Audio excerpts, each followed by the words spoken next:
Puntahan ko naman po ang mainit na usapin ngayon.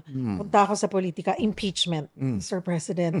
Kasalukuyan, mainit talaga ang usapin. I'm sure, ito na naman parang may bago na namang teleseryeng inaabangan ang mga kababayan natin sa takbo po nito. Sa itong impeachment na complaint kay Vice President Sara Duterte, may mga aligasyon po na ang pagkaantala nitong proseso ay dulot ng personal o pampolitikang interes. Ano po ang inyong pananaw dito?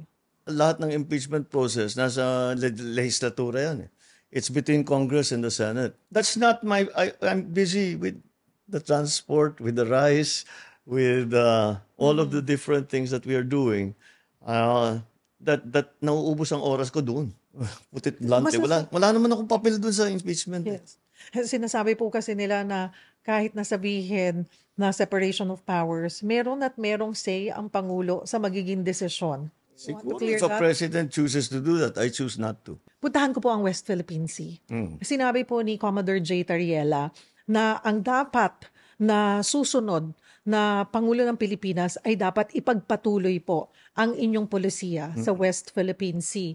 And then in February, you said Filipinos do not yield. How do you want history to remember the Marcos policy sa West Philippine Sea? We did not yield. We continue to protect the sovereignty of the Republic. We continue to defend the territory of the Republic. And we continue to protect and defend the people of the Republic. And hindi man tayo nakikipag-away. Pero wag yung binabangga yung mga mangingisda. Hindi ba? Wag niyong kami hinaharang dun sa teritoryo namin. Yun, ipaglalaban talaga namin yan. Because kung ibigay mo yan, bibigay mo ng, like they say, you give them an inch, they'll take a mile.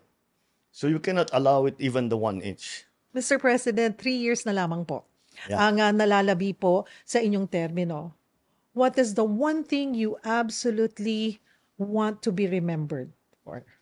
We made a change for the better. This has been my guide in all the positions I've taken. The worst thing that can happen is umupo ka doon sa position mo, na nagsilbi ka, umalis ka, walang pinagbago.